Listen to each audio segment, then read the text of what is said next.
స్తోత్రం. జీవాధిపతి నీకు వందనాలు. స్తోత్రం నాయన. ఈ ఉదయకాలంలో ప్రభు నీ కృపతో నీ దైవంలో జ్ఞాపం చేసుకున్న తండ్రి, మహోన్నతుడు మహాజ్ఞాని స్వామినికి స్తోత్రం చెల్లిస్తున్నాను. ఆశ్చర్యకరుడా, నీ ఆలోచనకై స్తోత్రం నాయన. ఉదయకాలంలో ప్రభు సేవకుని జ్ఞాపం చేసుకోండి ప్రభు. యోనా గ్రంథం మీద మాట్లాడుతుండగా కృప తోడుగా ఉంచండి, సహాయం చేయను ఆయన. మా అందరితో మీరు మాట్లాడండి స్వామి. సమస్త కీళ్లు తొలగించండి, దాసును అభిషేకించండి. నీ కృపతో నీ జ్ఞానంతో నీ శక్తితో అభిషేకించి ప్రభావ వచ్చిన పిల్లలతోటి మాతో మీరు మాట్లాడి బలపరచమని సమస్త ఆటంకాలు తొలగించి సహాయం చేయమని యేసునామములో అడుగుతున్నాం తండ్రి. ఆమేన్. ప్రార్థించిన దైవజనులు రాబర్ట్ అయ్య గారిని బట్టి దేవునికి మహిమ కలుగును గాక. మంచిది. మనందరం కూడా పనికి మనలోడు క్లాత్ పెట్టి తుడతాడు ఎవడన్నా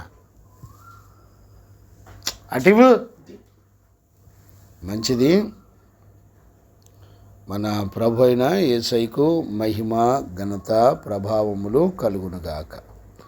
దేవునికి మహిమ కలుగునుగాక. Praise the lord.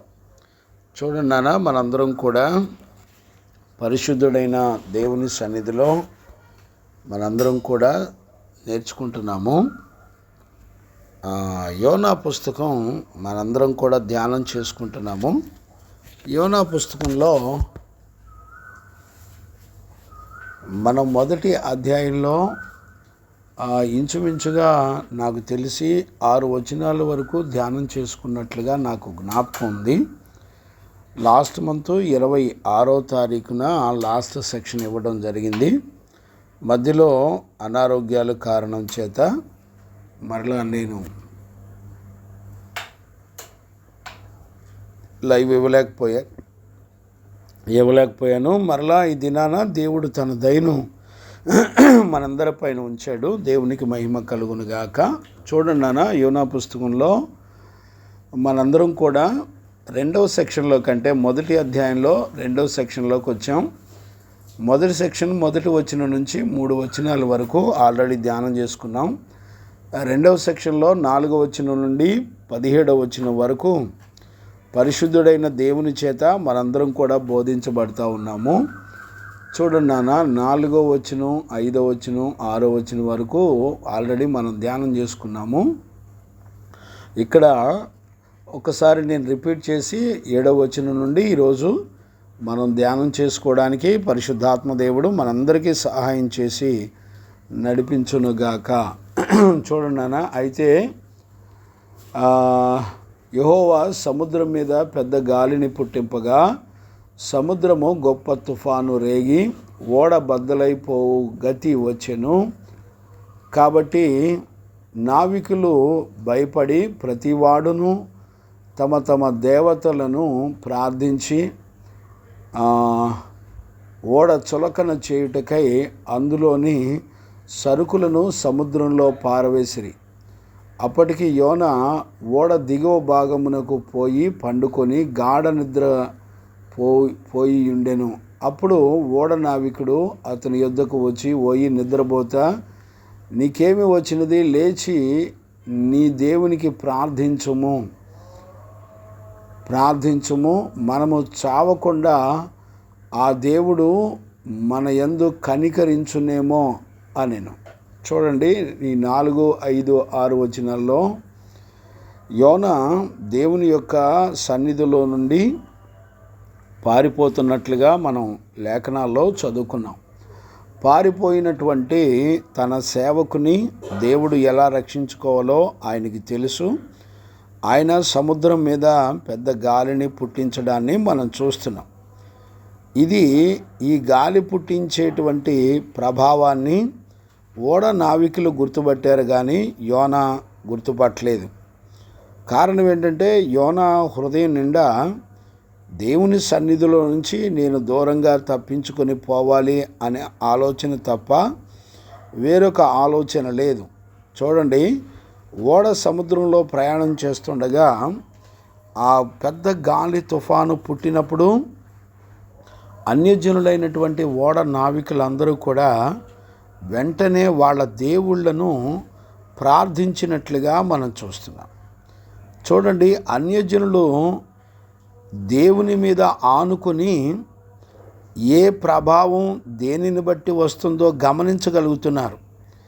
యాక్చువల్గా ఓడ నావికులకి ఆ ఓడ సముద్రంలో ఎలాంటి తుఫాన్లు వస్తాయో వాళ్ళకి తెలుసు.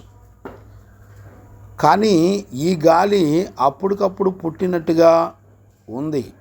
ఈ రోజుల్లో మన జీవితాల్లో కూడా అప్పటికప్పుడు పుట్టే ప్రమాదాలు దేనికి జరుగుతున్నాయి, మన ఇళ్ళల్లో, మన పిల్లల్లో, మన కుటుంబాల్లో అని ఎవరు కూడా గుర్తుపట్టే పరిస్థితులు ఉండరు. కానీ దేవునికి భయపడేటువంటి జీవితం ప్రజలందరూ కూడా మర్చిపోయారు. నాకు తెలిసినంత వరకు ప్రజలందరూ కూడా దేవుని యొక్క తీర్పును గురించి భయపడేటువంటి జీవితాలు పూర్తిగా మర్చిపోయారు అని చెప్పుకోవచ్చు. అన్ని జనులు జ్ఞాపకం చేసుకోగలుగుతున్నారు, దేవుడు తప్ప ఇలాంటి తుఫాన్ నుండి కాపాడగలిగిన వారు ఎవరు లేరు అని గుర్తుపట్టగలిగి ప్రార్థించారు. కానీ దేవుని దైవజనుడు ప్రవక్త అయిన యోనా మాత్రం తన గుండెల్లో దేవుని మాటకు విరోధంగా ఒక చింత కలిగిన వాడై బలహీనమైన ఆలోచనతో ప్రయాణం చేస్తూ ఉన్నాడు. కారణం ఏంటంటే తన పొరుగువాడి యొక్క జీవితాన్ని బట్టి వాళ్ళకు దేవుని తీర్పు జరగాలి అనే ఆలోచన. పిల్లలారా, మన జీవితంలో గమనించవలసినటువంటి ప్రాముఖ్యమైన విషయం ఏంటంటే మన పొరుగువారి పట్ల దేవుని యొక్క చిత్తమే జరగాలని కోరుకోవాలి. మాట విన్నా వినకపోయినా, ఎవరు మాట విన్నా వినకపోయినా ప్రతి ఒక్కరి జీవితంలో దేవుని యొక్క అధికారం ఏలుబడి చెయ్యాలి అనే విషయం మీద మనందరం కూడా ఆధారపడాలి. ఎవరు ఎలాంటి తిరుగుబాట్లు చేసినా, అన్యాయం చేసినా దేవుని యొక్క అధికారం వారిని ఏలాలి అని కోరుకోవాలి. ఎందుకంటే దేవుడు ఎవరిని కనికరిస్తాడో తెలీదు, ఎవరిని కాపాడుకుంటాడో తెలీదు. అసలు ఇతరుల విషయంలో జరిగేటువంటి మన మనస్సాక్షిలో ఉన్నటువంటి దేవుని సంకల్పాన్ని గుర్తించలేని బలహీనతను బట్టి ఒకవేళ మనమే కాపాడబడాలేమో తెలీదు. యోనాకి కూడా తెలీదు, నేను నా పొరుగువారి పట్ల వ్యసనపడడం వలన అసలు నేనే దేవుని చేత కాపాడబడే స్థితిలో నేను ఉంటాను అనే సంగతి యోనాకు తెలీదు. కానీ దేవునికి తెలుసు. బిడ్లారా, ఒక దైవజనుడిగా నేను ప్రేమతో మీకు మనవి చేస్తున్నాను, దయచేసి ఇతరులను తీర్పు తీర్చొద్దు. గమనించండి, తీర్పు తీర్చడం వేరు, దేవుని లేఖనాలు చూపించి తప్పు చెప్పడం వేరు. జాగ్రత్తగా గమనించండి. ముందర మన కంట్లో ఉన్న నులుసును నేర్చుకోవడం చాలా ప్రాముఖ్యమైంది. కానీ యోనా ఎప్పుడు కూడా తన కంట్లో నులుసు తయారవుతుందన్న సంగతి తెలీదు. కానీ ఇతరుల పట్ల దేవుని సంకల్పం కంటే యోనా ప్రవక్త యొక్క ఆలోచనే గొప్పదని, ఆయన ఆలోచన ప్రకారం దేవుడు ఉంటే బాగుండని కోరుకున్నప్పుడు దేవుని సముఖంలో నుంచి అతడు దూరం అయిపోయినట్లుగా మనం చూస్తున్నాం. అందుకనే ఈ ఉదయకాలంలో నిన్ను నన్ను మనందరినీ ఎవరైనా విసిగించినా, బాధ పెట్టినా, అది వ్యాధులైనా, రోగాలైనా, సమస్యలైనా, ఆర్థిక ఇబ్బందులైనా, పరిస్థితులు విరోధంగా ఉన్నప్పటికీ కూడా వాటన్నిటినీ దేవుని అధికారానికి అప్పగించుకుంటే ఆయన సార్వభౌమాధికారము జడ్జిమెంటు చేయగలదు. ఆ జడ్జిమెంటులో ముందల మనమే రక్షించబడతామేమో తెలీదు, ముందల మనకే రక్షణ కావాలేమో తెలీదు. అందుకనే ఇక్కడ యోనాను కాపాడడానికి దేవుడు యుద్ధాన్ని ప్రారంభించాడు. మొట్టమొదట యోనాను కాపాడడానికి, యాక్చువల్గా నినివే ప్రజలను కాపాడడానికి యోనాను దేవుడు పిలిచాడు. కానీ అతనిలోకి వచ్చిన అవిధేయతను బట్టి అసలు యోనానే కాపాడబడే స్థితిలో ఉన్నాడు. చూడండి, యోనాకు వచ్చిన ప్రమాదాలు చూడండి. సముద్రం పనిచేస్తుంది, సముద్రంలో ఉన్న తిమింగలం పనిచేస్తుంది. చూడండి ఎంత పెద్ద సముద్రం పనిచేస్తుందో గుర్తుపట్టండి. అందులో గాలి తుఫాన్లు పనిచేస్తున్నాయి. చూడండి, ఒక మనిషిని రక్షించడానికి, ఒక ప్రవక్తను దైవజనుని రక్షించడానికి దేవుడు ప్రకృతులను కూడా వాడుకోగలడు అని యోనాకు దేవుడు బుద్ధి చెప్పడాన్ని మనం చూడొచ్చు. యోనా అనుకుంటున్నాడు, మనుషులను రక్షించాలంటే నేను కావాలి, ప్రవక్తగా నేను లేకపోతే ఇంకా దేవుడు ఎవరిని వాడుకోలేడు అనుకొని ఉండవచ్చేమో. కానీ దేవుడు సర్వం మీద సామర్థ్యం కలిగినవాడు, అధికారం కలిగినవాడు, సార్వభౌమాధికారం కలిగినవాడు. ఆయన ఏదైనా చేయగలడు, ఎవరినైనా రక్షించుకోగలడు, ఎవరినైనా కాపాడుకోగలడు అనేటువంటి సత్యాన్ని ఖచ్చితంగా మనందరం కూడా గుర్తుపట్టాలి. దేవునికి మహిమ కలుగునుగాక. Praise the Lord. చూడండి నాన్న, మనం ఇక్కడ గమనిస్తున్నప్పుడు అన్య దేవతల యొక్క వాళ్ళ దేవతలను ప్రార్థించినప్పటికీ వాళ్ళు ఏమాత్రం కూడా ఈ గాలి తుఫాను నుండి కాపాడలేరు అని గమనించి, ఒకవేళ యోనా దేవుడైనా కాపాడుతాడేమోనని యోనా దేవుడి దగ్గరికి వచ్చి యోనా దేవుణ్ణి బ్రతిమలాడడాన్ని మనం చూస్తున్నాం. ఓయి యోనా, ఓయి నిద్రపోతా, 6వ వచనంలో నీకేం వచ్చినది, నీవు లేచి నీ దేవుని ప్రార్థించుము, చావకుండా ఆ దేవుడు మన యందు కనికరించునేమో. చూసారా, ఒకవేళ నీ దేవుడైనా కనికరిస్తాడేమో అంటే వాళ్ళ అన్య దేవతల కొరకు ప్రార్థించి అలసిపోయారు, కానీ ఏ సహాయం రాలేదు. కనీసం నీ దేవుడైనా మనకు సహాయం చేస్తాడేమో. యోనా నిద్రపోతా, నువ్వు లేచి మరణం తప్పించుటకు ప్రార్థన చెయ్యండి అని పరిశుద్ధ లేఖనంలో చెప్పడాన్ని మనం చూస్తున్నాం. అది కూడా ఒక అన్యజనుడు చెప్తున్నాడు. గమనించారా నాన్న? అంటే రాబోయే ఉగ్రతల నుంచి తప్పించగలిగింది ప్రార్థనా జీవితమే అనేటువంటి సంగతిని మనందరం కూడా గుర్తుపట్టాలి. మనం ఏ పరిస్థితులు వచ్చినా ప్రార్థించటం అనేటువంటి విషయాలు మన జీవితానికి చాలా అవసరం అనేటువంటి సత్యాన్ని కూడా మనందరం కూడా గుర్తుపట్టాలి. దేవునికి మహిమ కలుగునుగాక. చూడండి నాన్న, లూకా సువార్తలో 21:36 చూడండి నాన్న, ఆ మాట నేను చదువుతాను. 21 కాబట్టి మీరు చూడండి నాన్న, కాబట్టి మీరు జరగబో వీటినెల్లా తప్పించుకొని మనిషి కుమారుని ఎదుట నిలవబడుటకు యోగ్యులైన వారగునట్లు ఎల్లప్పుడూ ప్రార్థన చేయుచు మెలకుగా ఉండుడని చెప్పాను. గమనించారా నాన్న? మీరు జరగబో వీటినెల్లా తప్పించుకొని మనిషి కుమారుని ఎదుట నిలవబట్టుకు యోగ్యులైన వారగునట్లు, లేకపోతే శక్తి గల వారగునట్లు ఎల్లప్పుడూ ప్రార్థన చేయుచు మెలకువగా ఉండుడని చెప్పాను. ఇక్కడ అన్ని జనులకు జ్ఞానం ఉంది. వాళ్ళు శ్రమ కలిగినప్పుడు, వాళ్ళకి పరిస్థితులలో అతీతమైనటువంటి పరిస్థితులు జరిగినప్పుడు వాళ్ళు వెంటనే దేవుని మీద ఆధారపడుతున్నారు. కానీ దేవుని పిల్లలు మాత్రం దేవుని మీద ఆధారపడతలేదు. యేసు ప్రభు స్వయంగా చెప్తున్నాడు ఆయన, కాబట్టి మీరు జరగబో వాటినెల్లా, ఈ లోకంలో ఏది తప్పించుకోవాలన్నా మొట్టమొదట ఆయన ఎదుట నిలబెట్టుకు శక్తి గల వారగునట్లు, లేకపోతే యోగ్యులైన వారగునట్లు ఎల్లప్పుడూ ప్రార్థన చేయొచ్చు మెలకువగా ఉండుడి. ఏమండి, ఎల్లప్పుడూ ప్రార్థన ఎవరు చేస్తారు చెప్పండి? అంటే ఎల్లప్పుడూ ఈ భూమండలం మీద రక్త మాంసాల్లో బ్రతికినంత కాలం మనం దేవుని మీద ఆధారపడే వాళ్ళు మాత్రమే ప్రార్థన చేయగలుగుతారు. గమనించారండి? ప్రార్థన చేసేవారు మాత్రమే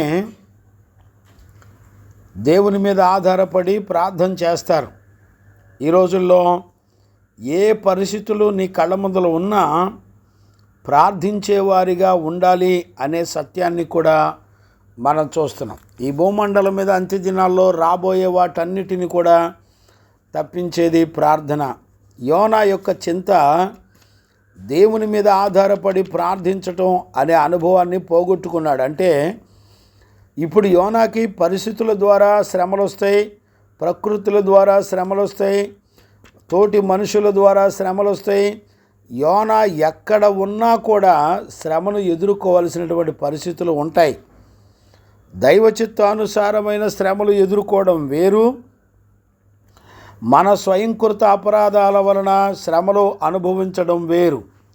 చాలామంది జీవితాల్లో ఈ విషయాన్ని గమనించే వాళ్ళు లేరు.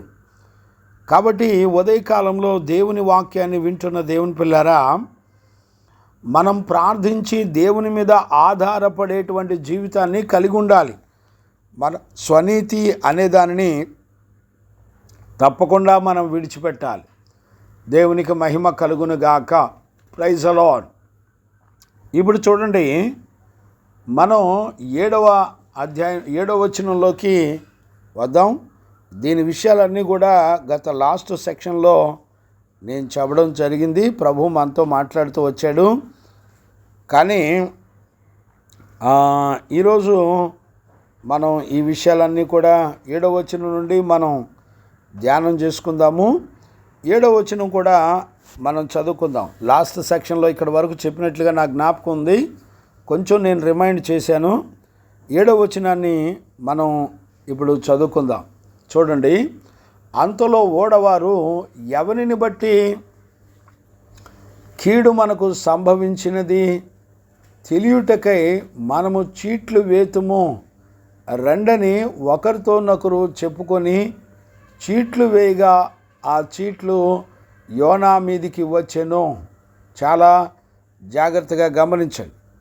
అన్యజనులైన వారి యొక్క ఆలోచన చూడండి, శ్రమను నుండి విడిపించబడ్డానికి పరిష్కారాన్ని ఆలోచించుకుంటున్నారు. చూసారా, చీట్లు వేయటం అంటే ఏంటి? వీళ్ళకి చీట్లు వేసే విధానం ఎలా తెలుసు? అన్యజనులు కదా వీళ్ళు.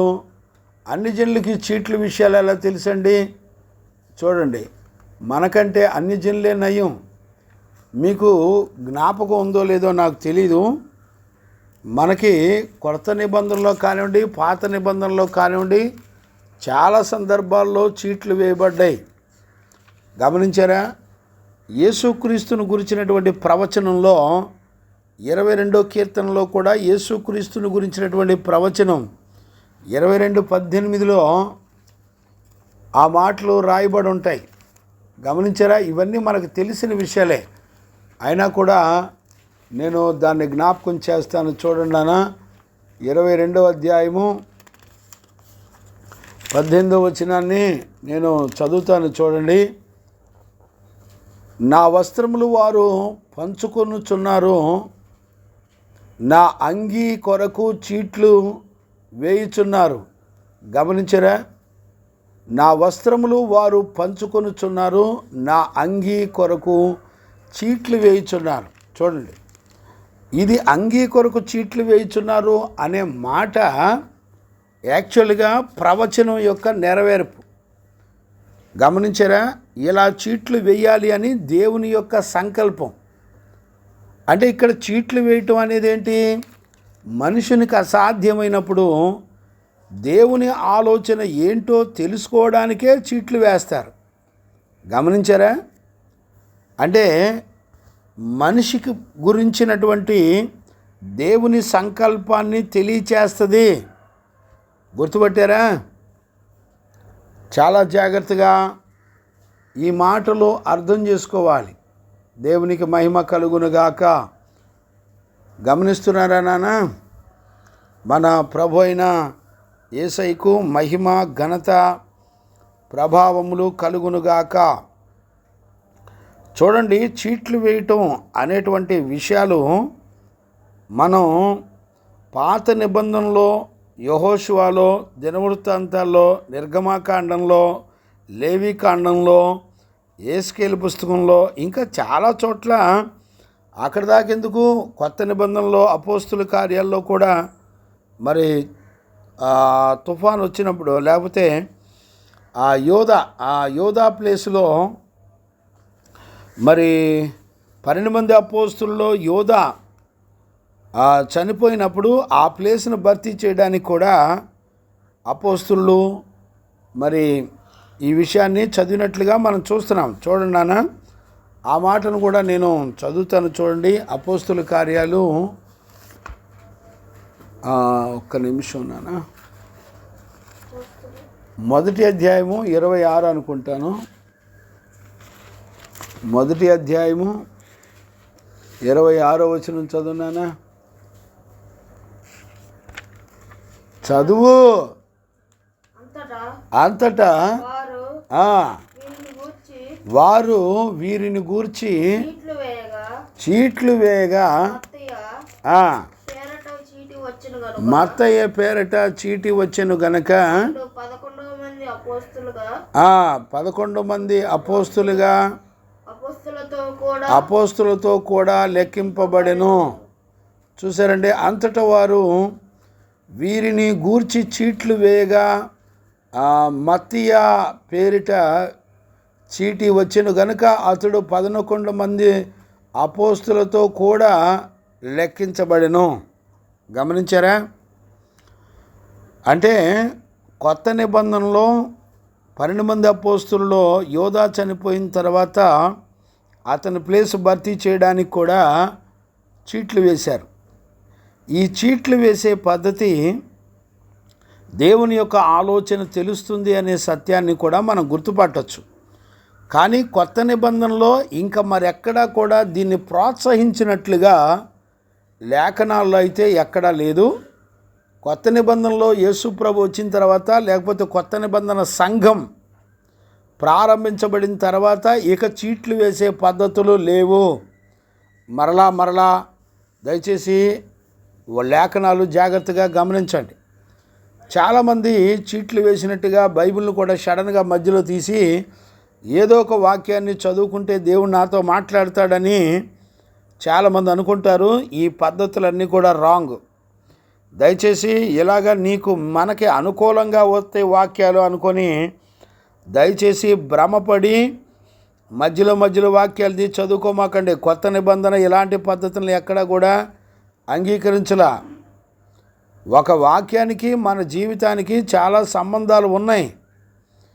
మన జీవితం ఎల్లప్పుడూ కూడా దేవుని మాట మీదే ఆధారపడి ఉంటుంది. గమనించారా? వాక్యం చదివేవు అంటే, దేవుని మాట చదివేవు అంటే ఆ మాటే నీకు అన్నిటికీ ఆధారం. మరలా నువ్వు వేరొక దాని మీద ఆధారపడక్కర్లా. అందుకని అపోస్తుల కార్యాల్లో ఇక్కడ చీట్లు వేసి దేవుని ఆలోచన తెలుసుకొని ప్రారంభించారు. కొత్త నిబంధన పరిచర్య ప్రారంభమైన తర్వాత ఇంకా ఎక్కడ కూడా ఇలాంటి చీట్లు వేసి నిర్ణయించి ఆల్రెడీ పాత నిబంధనలో కొత్త నిబంధనలో ఈ విషయాలు ఉన్నాయి కదా అని మీరు భ్రమపడద్దు. చీట్లు వేసే పద్ధతి దేవుడు ప్రవచనం నెరవేరే వరకే. ఆయన అంగీని చీట్లు వేస్తారని ఆ ప్రవచనం నెరవేరే వరకు మాత్రమే ఇవన్నీ పనిచేసినాయి. ఇక తర్వాత ఇలాంటివి ఏవి కూడా పని చెయ్యవు. దయచేసి దేవుని యొక్క వాక్యాన్ని జ్ఞానంగా అర్థం చేసుకోండి. మరలా చాలామంది ఇళ్లల్లో ఏదైనా సమస్యలు వచ్చినప్పుడు చీట్లు వేసి చూసుకుందాం అనుకోమాకండి. పొరపాటు. అలా ఉండదు. వాక్యాన్ని బేస్ చేసుకొని వాక్యంలో మిమ్మల్ని మీరు పరీక్షించుకొని చూసుకోండి, అది మంచిది. అంతేగాని మీరు ఇలాంటి పద్ధతులు ఎక్కడా కూడా మీరు అనుసరించవద్దు అనేటువంటి సత్యాన్ని దయచేసి మీరు చక్కగా గమనించాలని తండ్రిగా నేను మిమ్మల్ని బతిలాడుకుంటున్నాను. దేవునికి మహిమ కలుగునుగాక. సామెతల పుస్తకంలో చూడండి నాన్న, 16వ అధ్యాయము మనం 16వ అధ్యాయం చివరిలో 33వ వచనాన్ని కూడా నేను చదువుతాను. చూడండి, చీట్లు ఒడిలో వేయబడును, వాటి వలన తీర్పు యెహోవా వశము. చూడండి, చీట్లు ఒడిలో వేయబడతాయి, వాటి వలన తీర్పు అంటే దేవుని యొక్క జడ్జిమెంట్, తీర్పు. వాటి వలన తీర్పు యెహోవా వశము అంటే దేవుడే నిర్ణయిస్తాడు. అది ఎప్పటి వరకు? కొత్త నిబంధన వరకు మాత్రమే. జాగ్రత్త, మరలా మీరు స్వప్రయోజన నిమిత్తమై చీట్లు వేయమాకండి. యేసుక్రీస్తు భూమండలం మీదకి వచ్చి ఆయన నెరవేర్చిన తర్వాత ఇక మరలా ఇలాంటి చీటీలతో పని లేదు. మరలా ధర్మశాస్త్రంలో ఉన్న పండగలు, ఆచారాలు, పద్ధతులతో పని లేదు. గమనించారా? క్రీస్తులో నిజస్వరూపం ఉంది. మరలా చీటీల జోలికి వెళ్ళాల్సిన పరిస్థితులు ఏమీ ఉండవు అనే సత్యాన్ని కూడా ఖచ్చితంగా మనందరం కూడా గుర్తుపట్టాలి. చూడండి నాన్న, ఇక్కడే 18వ అధ్యాయము సామెతల పుస్తకం 18వ వచనాన్ని కూడా చూడొచ్చు. నేను చదువుతాను. చీట్లు వేయుట చేత వివాదములు మానును, అది పరాక్రమశాలులను సమాధానపరచును. చూసారా? చీట్లు వేయటం వలన కూడా వివాదాలు ఆగిపోతాయి.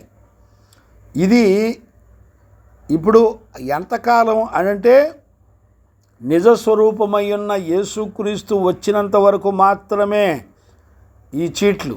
ఆ తర్వాత మరలా క్రీస్తును పక్కన పెట్టి చీట్లు వేసుకోవాల్సిన అవసరం లేదు. యేసుక్రీస్తు వచ్చిన తర్వాత లేఖనాల్లో ఉన్న సత్యాన్ని ఆయన బట్టబయలు చేశాడు. ఆ సత్యం ద్వారా మాత్రమే మీరు దేవుని యొక్క సంకల్పాన్ని తెలుసుకోగలరు. ఇప్పుడు సత్యం అంటే ఏంటి? ఆయన వాక్యమే సత్యం. గమనించారా? ఆయన ఇచ్చిన పరిశుద్ధాత్మ సత్యము, ఆయన ఇచ్చిన కృపావరాలు సత్యము. ఇలా సత్యానికి సంబంధించినటువంటి అనేక గుణాలు ఉన్నాయి అనేటువంటి సంగతులను కూడా జ్ఞానంగా మనందరం కూడా అర్థం చేసుకోవాలి. గమనించేలా సమూయేలు 10వ అధ్యాయంలో కూడా 20-21లో సమూయేలు కూడా గోత్రాల వారందరి విషయంలో వాళ్ళకి కేటాయించబడినటువంటి వాటి స్థలాల విషయంలో కూడా ఆయన చీట్లు వేసినట్లుగా ఆ గోత్రాలు ఎవరు తర్వాత ఎవరు ఉండాలి, మొదట ఏ గోత్రం ఉండాలి, తర్వాత ఏ గోత్రం ఉండాలి అనేటువంటి విషయాల కొరకు కూడా సమూయేలు చీట్లు వేసినట్లుగా మనం లేఖనాల్లో చూడవచ్చు. అలాగే సంఖ్యాకాండంలో 26వ అధ్యాయం 55వ వచనాన్ని కనుక మనం చదువుకోగలిగితే, సంఖ్యాకాండం 26:55 చీట్లు వేసి ఆ భూమిని పంచిపెట్టవలెను. వారు తమ తమ పితరుల గోత్రముల జనసంఖ్య చొప్పున స్వాస్యమును పొందవలను. ఏ స్వాస్యాన్ని, ఏ భూమిని దేవుడు అనుగ్రహించిన వాటిని ఎవరు ఎక్కడ పొందాలో ఆ రోజుల్లో మరి చీట్లు వేసి పంచిపెట్టినట్లుగా మనం పరిశుద్ధ లేఖనాల్లో చూడొచ్చు. ఎవరి స్వాస్యాన్ని వాళ్ళకి పంచిపెట్టాలి అని దేవుని యొక్క లేఖనాలు చెప్పడాన్ని మనందరం కూడా చూస్తున్నాం. గమనించారా నాన్న? కాబట్టి చీట్లు వేయటం అనేది ఎంతవరకు ఇది జరిగింది అనేటువంటి విషయాలు మనందరం కూడా గమనించవచ్చు. దేవునికి మహిమ కలుగునుగాక. Praise the Lord. చదువుకోండి. యెహోషువలో కూడా 22:16 కూడా మనం చదువుకోవచ్చు. అలాగే 7వ అధ్యాయంలో కూడా చదువుకోవచ్చు. ఇలాగా ఎన్నో విషయాలు మరి మనం చదువుకోవచ్చు. దేవునికి మహిమ కలుగునుగాక. Praise the Lord. చూడండి నాన్న, ఇక్కడ మనం కొన్ని విషయాలు గమనించవలసినవి ఉన్నాయి. చదవండి నాన్న. మత్తయి సువార్త 27:35 కూడా చదువుకోవచ్చు. మత్తయి సువార్త 27:35 చదువు నాన్న. 35 వారు ఆయనను సిలువ ఆయనను సిలువ వేసి చూడండి, పిమ్మట చీట్లు వేసి ఆయన వస్త్రమును పంచుకొనిరి. కూర్చుండి చూసారా, అంటే మనం కీర్తనలు 22:18లో ఆ ప్రవచనం ఎక్కడ నెరవేరింది? యేసుక్రీస్తులో నెరవేర్చబడ్డాయి.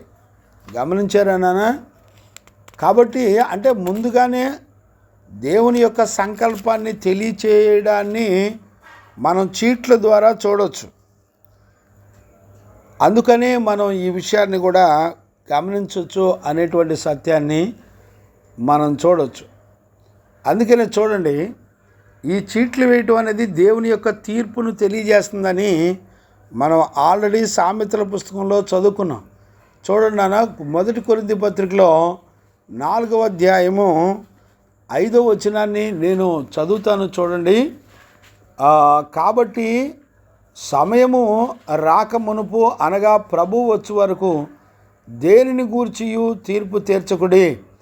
ఆయన అంధకారమందలి రహస్యములను వెలుగులోనికి తెచ్చి హృదయములోని ఆలోచనలను బయలుపరిచినప్పుడు ప్రతివానికి తగిన మెప్పు దేవుని వలన కలుగును. అంటే ఎవరు ఏమేం చేసినా వాళ్ళ గురించినటువంటి తీర్పు మొత్తం కూడా అంధకారమందున్నటువంటి రహస్య స్థలాలలో, చూసారా, చూడండి, మనం తిన్నా, తాగినా, చెడుతనం చేసినా, మాట్లాడినా ఇవన్నీ కూడా దేవుడు బయలుపరుస్తాడట.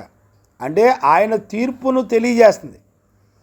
ఇప్పుడు కొత్త నిబంధనకు వచ్చిన తర్వాత ప్రభు వచ్చు వరకు అంటాడు. అంటే ఈ ఆచారబద్ధమైనటువంటి, లేకపోతే పాత నిబంధనలో కొత్త నిబంధనలో జరిగిన విషయాలు ప్రభు వచ్చు వరకే. ఆ తర్వాత అంధకార రహస్యంలో ఉన్నటువంటి మన బతుకులన్నీ కూడా ఆయన బయలుపరిచి ప్రతివానికి దేవుని వలన, చూడండి, చీట్లు వేయటం అనేది దేవుని వలన జరిగేటువంటి తీర్పు అని దేవుని యొక్క వాక్యంలో మనం 16:33లో ఆల్రెడీ చదువుకున్నాం. గమనించారా నాన్న? అలాగే 18:18 కూడా సామెతల పుస్తకంలో చదువుకున్నాం. అంటే ఇప్పుడు కొత్త నిబంధనలోకి వచ్చిన తర్వాత ఇప్పుడు ఏంటి పరిస్థితి అంటే, ప్రభువు వచ్చిన తర్వాత ఇంకా ఆయనే తీర్పు తీరుస్తాడు. ఎలాగా? అంధకారమందు రహస్య స్థలాల్లో ఉన్నటువంటి అన్నిటినీ కూడా వెలుగులోకి బయటికి తీసుకొస్తాడు. అంటే అర్థం ఏంటి? ఇప్పుడు ఏ రహస్య పాపం కూడా దాచబడదో, అన్నీ బట్టబయలవుతాయి. నువ్వు తాగినా, తిన్నా, తిరిగినా, నువ్వేం చేసినా దేవుడు ఈ దినాల్లో ఏదో ఒక రోజు వాటన్నిటిని బట్టబయలు చేసి మనందరికీ కూడా బుద్ధి చెబుతాడు అనే సత్యాన్ని కూడా ఖచ్చితంగా గుర్తుపట్టాలి. గమనిస్తున్నారా నాన్న? ఈ రోజుల్లో ఈ విషయాలు గమనించే వాళ్ళు ఎవరు లేరు. చాలామంది ఏమనుకుంటున్నారంటే, మనం ఏం చేసినా పెద్దగా ఇబ్బంది ఏం లేదులే అనుకుంటున్నారు. కానీ శిక్ష ఎవరిని బట్టి వచ్చిందో తెలుసుకోవడానికి అన్యజనులైన వాళ్ళు చీట్లు వేశారు. యోనాకి బుద్ధి లేదు. గమనించారా? ఈ సముద్రం మీద ఇంత పెద్ద గాలి తుఫాన్ రావడానికి గల కారణం, లేకపోతే మన ఇళ్లలో గొడవలు రావడానికి గల కారణం, మన ఇళ్లలో సమస్యలు రావడానికి గల కారణం ఎవరు అని ఎవరికి వాళ్ళు పరిశోధించి పరీక్షించుకునేవాళ్ళు లేరు. గమనించారా? అందుకనే యేసు ప్రభు వచ్చిన తర్వాత ఆయన ప్రతి మనిషిలో ఉన్న రహస్యాలన్నిటినీ కూడా బట్టబయలు చేసి వాళ్ళకి మెప్పైనా ఘనతైనా ఏదైనా కూడా దేవుని వలనే కలుగుతుంది. అంటే దట్ ఈజ్ ఎ జడ్జిమెంట్. అది దేవుని యొక్క తీర్పు. వాక్యం వింటున్న దేవుని పిల్లరా, ఒక చీటీ వెనక దేవుని యొక్క తీర్పు జరుగుతుందనే సంగతి దయచేసి దేవునికి భయపడండి. దయచేసి మిమ్మల్ని నేను బతిలాడుకుంటున్నాను, మీ రహస్యాలన్నీ కూడా బట్టబయలు చేసి దేవుడు మిమ్మల్ని నిలబెట్టేదాకా చేసుకోవద్దు. దయచేసి వేరొక అన్యుడు వచ్చి మనకి బుద్ధి చెప్పేదాకా చేసుకోవద్దు. తండ్రిగా, దైవజనుడిగా నేను మిమ్మల్ని బతిలాడుతున్నాను. ఈరోజే మన బతుకు మార్చుకోండి. ఈరోజే దేవుని యొక్క తీర్పు రాకముందే వాక్యానికి భయపడండి. బ్రతుకులు మార్చుకోండి. దేవుని అధికారానికి చోటివ్వండి ప్లీజ్. దేవుని అధికారం ఒక రోజున ఆయన సార్వభౌమాధికారం మనలను తీర్పులో నిలబెడుతుంది. ఆ రోజు నువ్వేం చెప్పుకుంటావు చెప్పండి? దేవుడే మన రహస్య పాపాలు బట్టబయలు చేస్తే ఇంకా మన ముఖం ఎక్కడ పెట్టుకుంటాం చెప్పండి? మనల్ని దాయటానికి ఏ చేతులు పనికిరావు, ఏ కొండలు కోనలు పనికిరావు. అవమానం నుండి కాపాడి రక్షించడానికి ప్రపంచంలో ఏదీ పనికిరాదు. గమనించారా? ఈరోజు ఉదయకాలంలో దేవుని యొక్క వాక్యాన్ని వింటున్న దేవుని పిల్లరా, దైవజనుడిగా నేను మిమ్మల్ని బతిలాడుకుంటున్నా, దయచేసి దేవుని యొక్క తీర్పులకు భయపడండి. ఊరికే టైంపాస్ చేద్దాం అనుకుంటే కుదిరేవి కావు. గమనిస్తున్నారా నాన్న? దేవునికి మహిమ కలుగునుగాక. Praise the Lord. అందుకనే దేవుని యొక్క ప్రకృతులను చూడండి అంటున్నాడు దేవుడు. గమనించారా? ఆయన ప్రకృతుల ద్వారా ఆయన యొక్క శక్తిని, సామర్థ్యాన్ని మనం గమనించాలి. చూడండి అన్న, ఆ మాట రోమాపత్రికలో 1వ అధ్యాయం 19 నుంచి చదువుకోవచ్చు. 1వ అధ్యాయం 19 నుంచి చదువుకోవచ్చు. నేను చదువుతాను చూడండి. ఎందుకనగా దేవుని గూర్చి తెలియశక్యమైనదేదో అది వారి మధ్య విశదమైనది ఉన్నది, దేవుడు అది వారికి విశదపరిచెను. అయితే ఆయన అదృశ్య లక్షణమును అనగా ఆయన నిత్య శక్తియు దైవత్వమును జగత్పునాది మొదలుకొని సృష్టింపబడిన వస్తువులను ఆలోచించడం వలన తేటపడుచున్నది కనుక వారు నిరత్తురులై ఉన్నారు. గమనించారా? సర్వ ప్రకృతుల్ని మనం చూస్తున్నప్పుడు ఆయన నిత్య శక్తి మనకు అర్థం కావాలి. అంటే ఇవన్నీ కూడా ఆయన అధికారం మీద ఆధారపడి నడిపించబడ్డాన్ని మనందరం కూడా చూడొచ్చు. గమనిస్తున్నారా నాన్న? దేవుని అధికారానికి భూమి ఆకాశాలు సర్వ ప్రకృతులు అన్నీ కూడా లోబడి బ్రతుకుతున్నాయి. కానీ మనుషుడు మాత్రం బ్రతకట్లేదు. చూడండి, 23 నుంచి 26 దాకా చదువుతాను చూడండి. ఇక్కడే రోమాపత్రికలో, వారు అక్షయుడకు దేవుని మహిమను క్షయమకు మనుషుల యొక్కయు పక్షుల యొక్కయు చతుష్పాద జంతువుల యొక్కయు పురుగుల యొక్కయు ప్రతిమా స్వరూపములుగా మార్చిరి. ఆ హేతువు చేత తమ హృదయములో దురాశలను అనుసరించి తమ శరీరములను పరస్పరము అవమానపరుచుకున్నట్లు దేవుడు వారిని అపవిత్రతకు అప్పగించెను. ఏమండి? అక్షయుడకు దేవుని ప్రకృతుల్లో, బొమ్మల్లో, వస్తువుల్లో చూసుకుంటున్నారు. ఏమండి? ఈ రోజున మన ముందర ఉన్న యేసు ప్రభు బొమ్మలన్నీ కూడా ఎవడో ఒకడు సినిమా యాక్టర్కి యేసు ప్రభులాగా అలంకరించి వాడి బొమ్మలు పూజించే వాళ్ళు ఎక్కువైపోయారు. ఏమండి? దేవుడు వాక్యమై ఉన్నాడు అనంటే ఈ రోజున ఫోను నిండా భార్య ఫోటోలు, పిల్లల ఫోటోలు, పాస్టర్ల ఫోటోలు, చచ్చినోళ్ళ ఫోటోలు, బతికినోళ్ళ ఫోటోలు. సిగ్గు శరం సీము నెత్తురుందండి. మీకు బుద్ధేవుడు చెబుతాడు, బరి తెగించారు అంతే. మీ నిర్ణయం మీదేనా? అక్షయుడగు దేవుడు వాక్యమయ్యున్న దేవుని వదిలిపెట్టి నువ్వు దేని వైపు చూసి పావురాలని బొమ్మల్ని పెట్టుకొని కూర్చుంటే మందిరాల్లో ఇవాళ సిలువ బొమ్మలు, పావురాల బొమ్మలు, ఏమండి ఏదో రకరకాల వస్తువుల బొమ్మలు, రొట్టె బొమ్మలు, ఏమండి రొట్టె ద్రాక్షారసం బొమ్మలు. కొంతమంది పాస్టర్లు రొట్టె ద్రాక్షారసం బొమ్మలు కలిగినటువంటి కండువాలు తగిలించుకుంటారు. చూసారా? రాజకీయ నాయకులు కనుక పసుపు జెండా,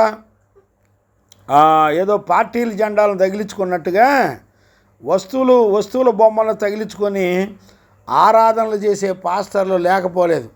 దేవుడు అంటాడు, నువ్వు పాపం చేసినందుకు అంటలా ఆ హేతువు చేత, అంటే అక్షయుడవు దేవుని మనుషులు బొమ్మల రూపంలో చేసినందుకు ఆ హేతువు చేత వారు తమ హృదయంలో దురాశలను అనుసరించి తమ శరీరమును పరస్పరము అవమానపరుచుకున్నట్లు దేవుడు వారిని అపవిత్రతకు అప్పగించెను. చూసారా?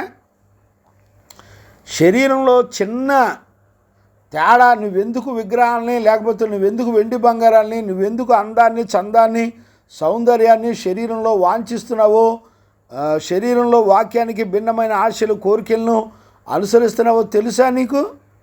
దేవుడు నీ శరీరాన్ని భ్రష్టత్వానికి అప్పగించాడు. అందుకనే నీ శరీరంలో వెండి బంగారాలు వదిలిపెట్టవు, నీ శరీరంలో మేకప్లు వదిలిపెట్టవు, నీ శరీరంలో అందం సౌందర్యాన్ని వదిలిపెట్టవు, ఏండి ఆశలు వదిలిపెట్టవు, శరీర కార్యాలు వదిలిపెట్టవు. దేవుడే నిన్ను జుట్టు పట్టుకొని అపవిత్రతగా అప్పగించనని రాశాడు. చాలామంది ఏమంటున్నారు, మనం ఎన్ని చేసినా దేవుడు దయ కలిగినోడు, ప్రేమ కలిగినోడు, అసలు నన్ను ఏమండ అంటున్నారు. అంటే ఏం చెప్పాలి చెప్పండి? ఈ రోజుల్లో దేవుని భయం అసలు బొత్తిగా లేదండి. ఆలోచించేవాళ్ళు అంతకన్నా లేరు, వాక్యాలని పరీక్షించేవాళ్ళు అంతకన్నా లేరు. గమనించారా? అట్టివారు దేవుని సత్యమును అసత్యమునకు మార్చి సృష్టికర్తకు ప్రతిగా సృష్టమును పూజించి సేవించిరి. యుగముల వరకు ఆయన స్తోత్రార్హుడై ఉన్నాడు. ఆమెన్. చూసారా? ఒకవేళ దేవుడే గనక భ్రష్టత్వానికి పాపానికి ఆ దేవుడి గనక అప్పగిస్తే వాళ్ళు ఏం చేస్తారంటే సత్యాన్ని అసత్యానికి మార్చేస్తారు. అంటే అర్థం ఏంటి? సత్యం ఏంటి? యేసు ప్రభు వచ్చిన తర్వాత మళ్ళీ పండగలు, క్రిస్మస్లు, గుడ్ ఫ్రైడేలు, ఈస్టర్లు లేవు. యేసు ప్రభు వచ్చిన తర్వాత అపోస్తులు ఎక్కడ కూడా క్రిస్మస్లు, గుడ్ ఫ్రైడేలు, ఈస్టర్లు, పండగలు, ఆచారాలు వాళ్ళు ఎక్కడ చేయలా. పెళ్లి రోజులు, దినాలు, తద్దినాలు, జ్ఞాపకార్థ కూటాలు, సంవత్సరికాలు, ఇక పాస్టర్లు అయితే చెప్పక్కర్లా. దైవజనులు అయితే మందిరం సంవత్సరం అయింది, 5 ఏళ్ళు అయింది, 10 ఏళ్ళు అయింది అంటాను. ఆ రోజున పండగలా చేసుకోవడం, తినటం, తాగటం, సుఖపడడం. ఏమండి, క్రీస్తు వచ్చిన తర్వాత మళ్ళీ పండగలు ఎక్కడేయండి? ఆలోచించేవాళ్ళు లేరు, దేవుని మాట వినేవాళ్ళు లేరు. సంవత్సరికాలు చేసుకోవద్దు అని గలతీ పత్రిక 4:9 నుంచి రాయబడ్డాయి. చదివేవాళ్ళు ఎవరు లేరు, బైబిల్లో చూసేవాళ్ళు లేరు. దినములు సంవత్సరాలు చెయ్యొద్దు అని దేవుడు మాట్లాడాడు. పాస్టర్లు మాత్రం ఇది 58వ సంవత్సరం, 60వ సంవత్సరం, 70వ సంవత్సరం అని చెప్పి మందిరం కట్టి ఇన్ని సంవత్సరాలైంది, పరిచర్య స్టార్ట్ చేసి ఇన్ని సంవత్సరాలైంది, రకరకాల యానివర్సరీ చేసుకునే వాళ్ళు ఎక్కువైపోయారు. వాక్యాన్ని వింటున్న దేవుని పిల్లరా, ఇవన్నీ వాక్య విరుద్ధమైనటువంటి విషయాలు. గమనించారా? అందువలన చూడండి 26వ వచనం, రోమపత్రిక 1:26. అందువలన దేవుడు తుచ్చమైన అభిలాషకు వారిని అప్పగించిన వారి స్త్రీలు సైతము స్వాభావికమైన ధర్మమును విడిచి స్వాభావిక విరుద్ధమైన ధర్మమును అనుసరించిరి. అటువలనే పురుషులు కూడా స్త్రీ యొక్క స్వాభావికమైన ధర్మమును విడిచి పురుషులు అవాంఛనీయమైనవి చేయుచు తమ తప్పిదమునకు తగిన ప్రతిఫలము పొందుచు వారు ఒకరినొకరు కామాతురతులైరి. ఏండి, ఈ రోజున అంజలి అంట నపుంసకురాలు. ఏమండి, ఆడి మగోడిగా పుట్టితే ఈడు పోయి ఆడోళ్ళలో చేరి నపుంసకత్వంలో బ్రతుకుతున్నాడు. ఏండి, పోని నపుంసకుడు అయితే అయ్యాడు. నపుంసకుడు ఎక్కడైనా కొత్త నిబంధనలో సేవకుడు అవ్వాలని ఎక్కడైనా చెప్పబడిందండి? ఈ రోజున నపుంసకులు అంటే అర్థం ఏంటో తెలిసిన? శరీర కార్యాలు జరగకుండా చంపుకునే వాళ్ళే నపుంసకులు. అంటే పాపానికి పనికిరాని వాళ్ళే నపుంసకులు. అర్థమైందండి? యేసు రక్తం చేత కడగబడి పరిశుద్ధపరచబడి వాళ్ళ శరీర అవయవాలు పాపానికి ఎక్కడా కూడా పనికిరాని జీవితం చేసేవాళ్ళే నపుంసకులు. వాళ్ళు దేవుని కొరకు బ్రతికేవారిగా ఉండాలి. ఏమండి, ఈ రోజున దేవుడు మగోడుగా చేస్తే వాళ్ళ అవయవాలు మార్చుకొని ఆపరేషన్లు చేయించుకొని అవయవాలు మార్చుకొని నేను పాస్టర్నని బయలుదేరిన మగోళ్ళని ఆడోళ్ళని ఎంతోమందిని మనం చూస్తున్నాం ఇవాళ సేవలో. కనుక దేవుని యొక్క వాక్యాన్ని వింటున్న దేవుని పిల్లారా, దయచేసి ఈ విషయాలు గమనించాలని దైవజనుడిగా నేను మిమ్మల్ని అందరినీ కూడా బతిలాడుకుంటున్నాను. కాబట్టి చూడండి నాన్న, యోనా పుస్తకంలో మరలా ఆ విషయాలన్నీ కూడా మనం చూడండి నాన్న, 8వ వచనం.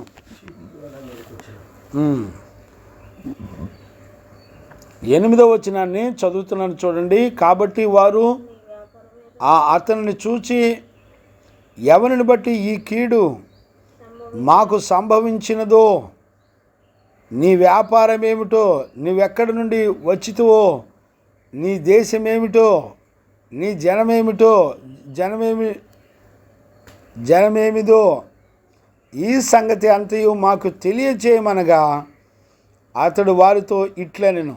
చూడండి, ఇక్కడ అన్ని జనులైనటువంటి వాళ్ళు ఏమడుగుతున్నారు చూడండి. కాబట్టి వారు అతని నుంచి ఎవరిని బట్టి ఈ కీడు సంభవించింది. చూసారా, యోనా దగ్గరికి వచ్చి ఎవరిని బట్టి ఈ కీడు సంభవించింది అని అడుగుతున్నారు. ఏమండి, అప్పటికైనా యోనా పరిస్థితి ఏంటో గుర్తుపట్టాడా? గుర్తుపట్లా. ఇక్కడ చూడండి, ఒక పక్క దేవుని ఆత్మ మనతో మాట్లాడుతున్నా కూడా మనం ఏ స్థితిలో ఉన్నామో గుర్తుపట్టి ఆలోచించుకునేవాళ్ళు లేరు. దైవజనుడు లేకపోతే ఇతరుల ద్వారా దేవుని ఆత్మ మాట్లాడి మన స్థితిగతులను తెలియజేస్తున్నప్పుడు చూడు, మనలను బట్టే కీడొచ్చిందనే మాట మన చెవులకి ఏమాత్రం కూడా అంగీకారంగా ఉండదు. నేను బ్రతుకు మార్చుకోకపోవడం వలన నా కుటుంబం ఇలా దెబ్బతింటుంది అని ఆలోచించే వాళ్ళు ఎవరైనా ఉంటారండి? నేను దేవునికి విరోధంగా పాపం చేయడం వలన నేను నా కుటుంబంలో నష్టపోతున్నాను అని భయపడేవాళ్ళు ఎవరైనా ఉంటారండి? నన్ను బట్టి నా ఇంటికి శ్రమ కలుగుతుంది అని ఆలోచించేవాళ్ళు ఎవరైనా ఉంటారండి? ఈ రోజుల్లో ఎవ్వరికి అలాంటి ఆలోచన ఉండదండి. గమనించారా? దేవునికి మహిమ కలుగునుగాక. Praise the lord. బ్రీలారా, చూడండి, ఫరో రాజు యొక్క కఠినమైన నిర్ణయాలను బట్టి ఆ దేశం మొత్తం కూడా సర్వనాశనమైంది దేవుని చేతులు. దేవుని ప్రజలను విడిచిపెట్టమన్నప్పుడు ఏమాత్రం కూడా లక్ష్యం ఉంచలేదు. యెహోవా ఎవడు అని అడిగాడు. అర్థమైందండి? ఈ రోజున ఎవరిని బట్టి కీడు వస్తుందని దేవుడు తన వాక్కు ద్వారా తన ఇంటి వాళ్ళతో దేవుడు మాట్లాడితే ఎవరు కూడా నన్ను బట్టా కాదు. ఇదే ఆత్మ యోధాలో కూడా పనిచేసింది. మీరు గుర్తుపట్టారా? యోధాలో కూడా పనిచేసింది. నేను కాదు కదా ప్రభువా అన్నాడు. ఎక్కడ? యోహాను సువార్త 13వ అధ్యాయం అనుకుంటాను. చూడండి నాన్న, 13 మొదటి నుంచా ఎక్కడి నుంచో ఉంటాయి అనుకుంటాను. చూడండి,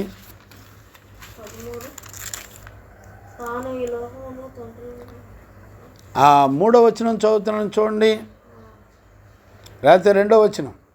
వారు భోజనము చేయుచుండగా ఆయనను అప్పగింపవలెనని సీమోను కుమారుడగు ఇస్కరియోతు యూదా హృదయములో అపవాది ఇంతకుముందు ఆలోచన పుట్టించి ఉండెను గనుక తండ్రి తన చేతికి సమస్తమును అప్పగించి ఉన్నాడనియు తాను దేవుని యొద్ద నుండి బయలుదేరి వచ్చిననియు దేవుని యొద్దకు వెళ్ళవలసి ఉన్నదనియు యేసు ఎరిగి భోజన పంక్తుల నుండి లేచి తన పై వస్త్రమును అవతల పెట్టి వేసి ఒక తువాలు తీసుకొని నడుము కట్టుకొనెను. అంతటా పళ్ళెములో నీళ్లు పోసి శిష్యుల పాదాలు కడుగుటకు తాను కట్టుకొని ఉన్న తువాలను తుడుచుకొనుట మొదలుపెట్టాను. ఇట్లు చేయుచు ఆయన సీమోను పేతురు నొద్దకు వచ్చినప్పుడు ఆయన, ప్రభువా, నీవు నా పాదములు కడుగుట చూడండి అడిగాను.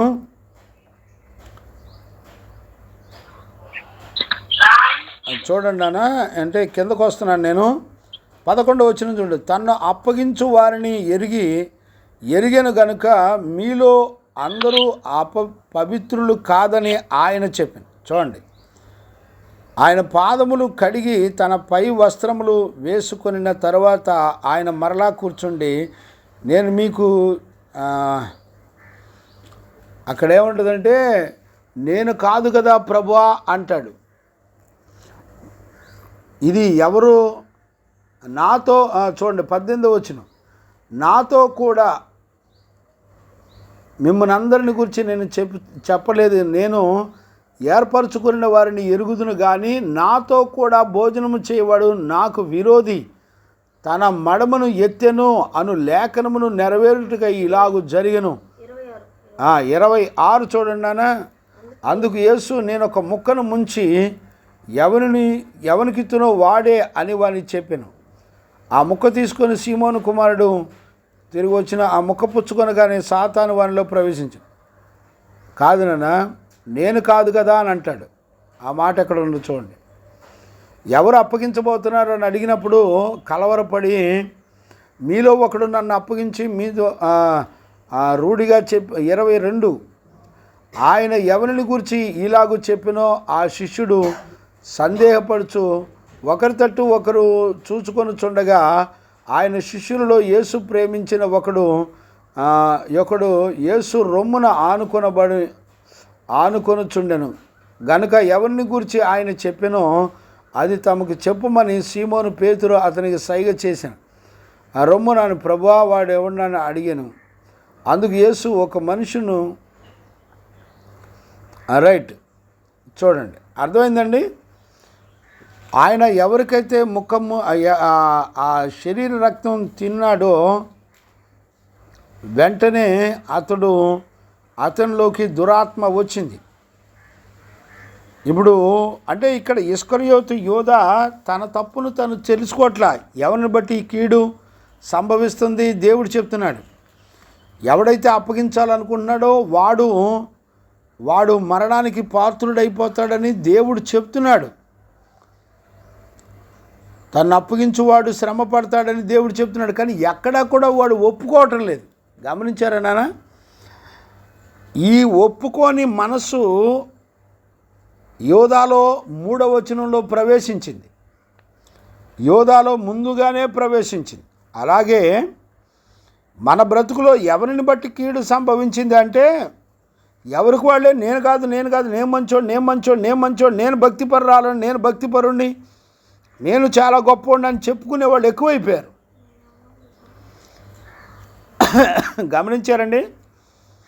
ఈరోజు ఉదయకాలంలో దేవుని వాక్యాన్ని వింటున్న దేవుని పిల్లరా, ఒక దైవజనుడిగా నేను మిమ్మల్ని బతిలాడుకుంటున్నాను. ప్రతివాడు తన్ను తాను పరీక్షించుకోవడం నేర్చుకోండి. దేవుని సన్నిధిలో కూర్చోండి. అయ్యా, నేను ఎక్కడ తొలగిపోయాను? నన్ను బట్టి నా ఇల్లు ఏమన్నా దెబ్బతింటుందా?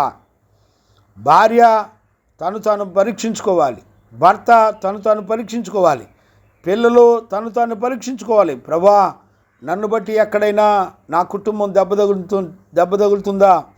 నన్ను బట్టి కీడేమన్నా నా మీదకి వస్తుందా? ఇదిగో నాతో పాటు ఈ సముద్రంలో పడవలో ఉన్న వాళ్ళందరిలో ఏమైనా ప్రమాదాలు పొంచి ఉన్నాయా? నన్ను బట్టి ఉగ్రత వస్తుందా? ప్రభా, నన్ను బట్టి సేవా పరిచర్యలో నష్టం కలగకూడదు, నన్ను బట్టి నువ్వు కోరుకున్న జీవితంలో నష్టం కలగకూడదు అని తగ్గించుకొని భయపడే వాళ్ళు ఉన్నారండి? ఎవరు లేరండి. ఈ రోజుల్లో ఆలోచించే వాళ్ళు ఎవరు లేరు. దేవునికి భయపడే వాళ్ళు ఎవరు లేరు. బిడ్డలారా, ఒక దైవజనుడిగా, తండ్రిగా నేను మిమ్మల్ని అందరినీ కూడా బ్రతిలాడుకుంటున్నాను. యోనా ఎవరిని బట్టి కీడు సంభవించిందంటే అసలు నాకేం తెలియదు అనేటువంటి పరిస్థితుల్లో ఉన్నాడు. గమనించారా? ప్రాణాలు పోతున్నాయి అనే పరిస్థితులు వచ్చినా కూడా నన్ను బట్టే ఈ శ్రమ వచ్చింది, నేను దిద్దుకుంటాను అనేవాళ్ళు లేరు. నా తాగుండు బట్టి నా బ్రతుకు ఇలాగైపోయింది అనేవాళ్ళు ఎవరు లేరు.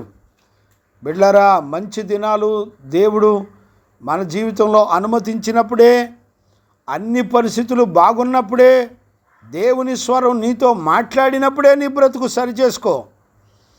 ఒకవేళ తప్పించుకోవడానికి నీ జీవితంలో ఒకవేళ నేను మంచోడిని అని అనుకోమాక. కీడు రాకముందే నీ హృదయం దిద్దబడితే నువ్వెంతో ధన్యుడవు. కీడు శ్రమ రాకముందే నీ బతుకు మార్చుకుంటే ధన్యురాలు. గమనించారా?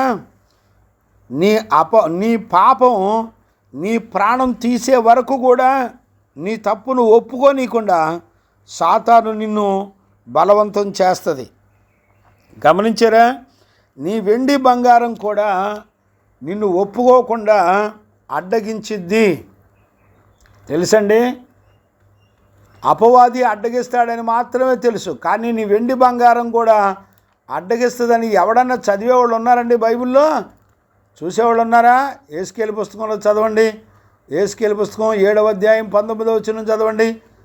మరి మనకున్న వెండి బంగారాలకి ఎంత బలం ఉందో చూడండి. ఏమండి, మందిరానికి వచ్చేటప్పుడు వెండి బంగారాలు బాగానే తీసేసి వస్తారు. మందిరం అయిపోయిన తర్వాత ఇంటికి వెళ్ళిన తర్వాత ఫంక్షన్లకి మళ్ళీ వెండి బంగారాలు తగిలించుకుంటారు. జాగ్రత్త. 7వ అధ్యాయం 19వ వచనం చదువునానా? నేను చదువుతున్నాను చూడండి. తమ వెండిని వీధుల్లో పారవేయుదురు, తమ బంగారమును నిషిద్ధమని ఎంచుదురు. యెహోవా ఉగ్రత దినమందు వారి వెండియే కానీ వారి బంగారమే కానీ వారిని తప్పింపజాలదు. చూసారా, వెండి బంగారం దేవుని ఉగ్రత నుంచి తప్పించిద్ది అంటండి. అట్లా భ్రమపరిచిద్ది. భయం ఉందండి మీ వెండి బంగారాలు? బుద్ధి జ్ఞానం లేదు. చూడండి, తప్పింపజాలదు. అది వారి దోషక్రియలు విడవకుండా అభ్యంతరమైన, చూడండి, నీ దోషం నీ పాపం ఒప్పుకోనికుండా నీ వెండి బొంగారాలు నిన్ను అడ్డగిస్తుంది. ఇదే సాతాను. యోధాను అడ్డగించింది. తన తప్పును తన కీడును దేవుడు తెలియచేసినా కూడా మత్తయి 26:25 ఆయనను అప్పగించిన యూదా బోధకుడా నేనేనా అని అడిగగా నేనేనా అంటున్నాడా? నేను కాదు కదా అంటున్నాడా? నేనేనా, నేను కాదు కదా అన్నట్టుగా అడుగుతున్నాడు. అర్థమైందండి? గమనించారా? కాబట్టి నీ వెండి నీ బంగారం ఏం చేస్తుంది? నీలో ఉన్న దోషాన్ని బయటికి రాకుండా, నీ తప్పు ఒప్పుకోనీయకుండా అడ్డుపడుతుంది. యోధాని అడ్డుకుందా సాతానే. ఈ రోజున బంగారం రూపంలో అడ్డుకుంటున్నా కూడా ఎవడ మైండు పనిచేయట్లే. చూడండి, అది వారి దోషక్రియలను విడవకుండా అభ్యంతరమైన గనుక దాని వలన వారు తమ ఆఖరిని తీర్చుకొనజాలకపోదురు, తమ ఉదరమును పోషించుకొనజాలకపోదురు. శృంగారమైన ఆభరణములు తమ గర్వమునకు ఆధారముగా ఉపయోగించిరి. ఏమండి? దానితో వారు హేయమైన దేవతల విగ్రహములను చేసిరి గనుక. చూసారా, వెండి బంగారం అది ఒక దేవత విగ్రహాన్ని చేసుకునే మనసు. నీ వెండి బంగారం నీ అందం అనేటువంటి అందాన్నే ఒక విగ్రహంగా చేసుకుంటుంది. ఏమండి? భయపడేవాళ్ళు ఉన్నారా? గర్వానికి గుర్తని వాక్యం చెప్తుంది. గర్వం ఎవరిలో ఉంది? లూసిఫర్లో ఉంది. ఈ రోజున ప్రజలందరూ నశించిపోవడానికి గల కారణాన్ని గమనించేవాళ్ళు ఎవరు లేరు. చూసారండి? కాబట్టి మన తప్పును మనం తెలుసుకొని ఎవరిని బట్టి ఈ కీడు సంభవించిందో దయచేసి మనల్ని మనం పరీక్షించుకుంటే ఎంతో ధన్యులము అనేటువంటి సంగతులను కూడా మనం గుర్తుపట్టవచ్చు. దేవునికి మహిమ కలుగునుగాక. చూడండి, యాకోబు పత్రికలో 5వ అధ్యాయం 16వ వచనాన్ని కూడా మనం చూడవచ్చు. యాకోబు పత్రిక 5వ అధ్యాయము 16వ వచనాన్ని చదువుకుందాం. చూడండి, నేను చదువుతున్నాను. చూడండి, 5వ అధ్యాయం 16వ వచనం. మీ తప్పిదములను ఒకరితోనొకడు ఒప్పుకొనుడి. చూడండి, మూల భాషలో మీ శాపములు అని రాయబడింది. చూసారా? మీ తప్పిదములను ఒకరినొకరు ఒప్పుకోండి, మీరు స్వస్థత పొందినట్లు ఒకరి కొరకు ఒకరు ప్రార్థన చేయండి. నీతిమంతుని విజ్ఞాపన మనపూర్వకమైనదై బహు బలము గలదై ఉండును. చూసారండి? మీరు ఒకరినొకరు ఒప్పుకోండి. పాపాలు ఒప్పుకోవాలి. ఏమండి? ఈ రోజున ఒప్పుకునే వాళ్ళు ఉన్నారండి. నన్ను బట్టే ఈ కీడు, అయ్యో నేను దేవుని మాట వినకపోవడం వల్లనే, అయ్యో దేవుని సంగతులు నాకు అర్థం కాకపోవడం వల్లనే, అయ్యో దేవుని ఆలోచన నాకు తిరిగిపోవటమే నాకు ఈ కీడు అనే సంగతి ఎవరికన్నా ఆలోచన ఉందండి? ఒకవేళ నీ తప్పు ఏదో ఒక రోజున ప్రమాదాన్ని నీ ఇంటి మీదకు తీసుకొస్తుంది, నీతో పాటు నీ కుటుంబస్తులందరూ కూడా శ్రమను అనుభవించాలన్న సంగతి భయపడేవాళ్ళు ఎవరైనా ఉన్నారండి? నాకు తెలిసి ఎవరు లేరండి. వాక్యాన్ని వింటున్న దేవుని పిల్లరా, దయచేసి ఈ ఉదయకాలంలో దైవజనుడిగా నేను మిమ్మల్ని బతిమలాడుకుంటున్నాను. దయచేసి మీరు గమనించాలని బతిమలాడుకుంటున్నాను. దేవుని వాక్యాన్ని వినండి. గ్రహించండి. మీరు దేవుని వాక్యం విన్న తర్వాత ఎక్కడా కూడా దేవునికి విరోధంగా నడవద్దు అనేటువంటి సత్యాన్ని కూడా మీరు గుర్తుపట్టాలి. దేవునికి మహిమ కలుగునుగాక. Praise the Lord. చూసారా, ఆకానును కూడా యెహోషువ పుస్తకంలో 7వ అధ్యాయం 19వ వచనంలో ఆకానును కూడా యెహోషువ బతిమలాడాడు, అయ్యా మీలో ఎవరెవరు ఏం తప్పు చేశారో దయచేసి చెప్పండి అంటే ఆకాను మొదట చెప్పలా. తర్వాత మనసు మార్చుకొని చెప్పినప్పటికీ కూడా మరి దేవుడు ఏమాత్రం కూడా అంగీకరించలేదు. అప్పుడు యెహోషువ ఆకానును చూచి, నా కుమారుడా, ఇశ్రాయేలు దేవుడైన యెహోవాకు మహిమను చెల్లించి ఆయనను స్తుతించి నీవు చేసిన దానిని మరుగు చేయక నాకు తెలుపుమని. చూసారా, మరుగు చేసి పెట్టకుండా దైవజనుడికి చెప్పండి. దైవజనుడు దానికి విడుదల ఎలాగా పొందాలో, దేవుడు ఎలాగా ఎప్పుడు మనల్ని కనికరిస్తాడో దైవజనుడు చెప్తాడు. అయ్యా నువ్వు ఒప్పుకో, నీ పాపాలు ఒప్పుకో. ఇక్కడ ఒప్పుకోమంటే అర్థం ఏంటో తెలిసిన, ఒప్పుకున్నది విడిచిపెట్టాలి. విడిచిపెట్టే బలం నీకుండదు, దేవుడు కృపనిస్తే తప్ప. కనుక భక్తిని నువ్వు చేయలేవు, దేవుడు చేపించాలి. దేవుడు నిన్ను నమ్మాలంటే నువ్వు దేవుని చేతిలో ఉన్నావన్న భయం ఉందండి. దేవుని చేతిలో ఉన్నావన్న భయం నీకుంటే దేవుని ఆత్మ ఖచ్చితంగా నిన్ను సరిచేస్తుంది. కనుక ఆకాను కూడా మరి తన తప్పును ఒప్పుకోలేదు. గమనించారా, అందును బట్టి తన భార్య, పిల్లలు, తన గొడ్డు గోదలు అన్నీ కూడా శపించబడి రాళ్ల చేత కొట్టబడి చచ్చాయి. ఈ రోజున నీ ఇల్లు, నీ వస్తువులు, నీ దుప్పట్లు, నీ దిండ్లు, నీ మంచాలు అన్నీ పాపానికి అప్పగించబడ్డాయి. ఏమండి, ఎవరెవరో అక్రమస్తులు వచ్చి నీ ఇంటిని, వస్తువుల్ని అపవిత్రపరిచి, ఏమండి కొంతమంది తాగుబోతోళ్ళు చూడండి, ఇంటి కుర్రోళ్ళని తెచ్చుకొని గ్లాసులు, వస్తువులన్నీ ఉపయోగించుకొని తాగుతూ ఉంటారు. కొంతమంది వాళ్ళ ఆఫీసుల్లో, కొంతమంది వాళ్ళ ఉద్యోగాల్లో, ఏమండి అవన్నీ అపవిత్రమైపోయి ఉంటాయి. వాటి మీద కీడు పనిచేస్తుంది. నీ ఇంట్లో ఏవేవి శపించబడ్డాయో చూసేవాళ్ళు ఎవరు లేరు. అప్పుడు యెహోషువ, నీవేళ మమ్మల్ని బాధపరిచితివి. తప్పు చేసింది ఒకడైతే శిక్ష అనుభవించింది ఇంకొకళ్ళు. గమనించారా నాన్న? గుర్తుపడుతున్నారా? తప్పు ఒకళ్ళు చేస్తారు, ఇంట్లో పిల్లలందరూ అనుభవిస్తారు.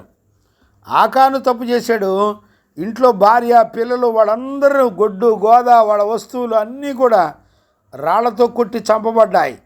గుర్తుపట్టారంటే అప్పుడు యెహోవా కోపము చల్లారెను. ఒకసారి నీ దగ్గర ఉన్న వస్తువులు, నీ పొరుగోళ్ళ వస్తువులు ఏవి నీ ఇంట్లో ఉండకూడదు. వాళ్ళు ఎలా పడితే అలాగా వాటిని వాళ్ళ ఇష్టం వచ్చినట్టు వాడుకుంటారు. ఆ వస్తువులు మీరు ముట్టుకొని మీ బ్రతుకులను నాశనం చేసుకుంటారు. ఏమండి, దేవుని చేత శపించబడిన వస్తువులు అండి అవన్నీ. ఈ రోజున ఎవరి వస్తువులు పడితే వాళ్ళ వస్తువులు తెచ్చుకొని మన అవసరాలు తీర్చుకోవడానికి వాడుకోవద్దు దయచేసి. నీకు లేకపోతే కొనుక్కొచ్చుకోపోయి. ఎవరిళ్ళకి పడితే వాళ్ళ ఇళ్ళకి వెళ్ళకూడదు దయచేసి, గుర్తుపట్టండి.